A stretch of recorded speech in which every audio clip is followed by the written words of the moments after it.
С 28 марта в городе Неринге работает штрафплощадка ГАИ. О целях ее создания и для чего она существует мы обратились к старшему штрафплощадке Сергею Геннадию Викторовичу. Геннадий Викторович, расскажите, пожалуйста. Ну, штрафплощадка организована решением Совета министров Якутской Саха ССР от 24 апреля 1990 года с целью, значит, упорядочения движения транспорта.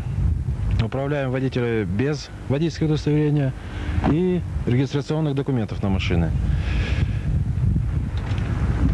Вот мы здесь видим машины. Это, так сказать, за первый день существования площадки уже сюда доставлены нарушители, да?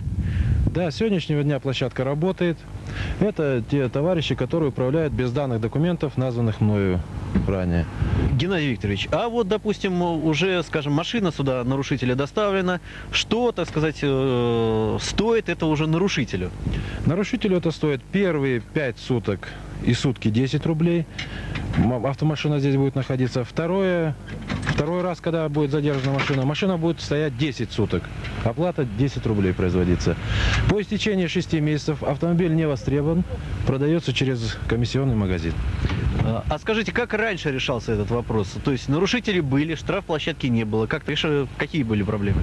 Проблемы у нас, в принципе, были. Потому что нарушитель нес наказание материальное в размере 5 рублей.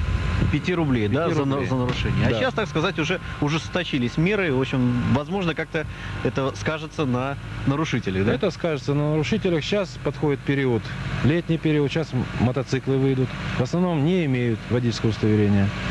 Будем бороться.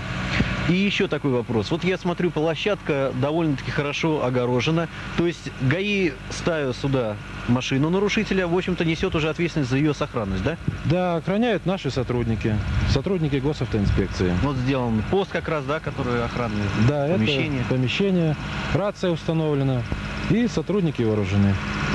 Спасибо.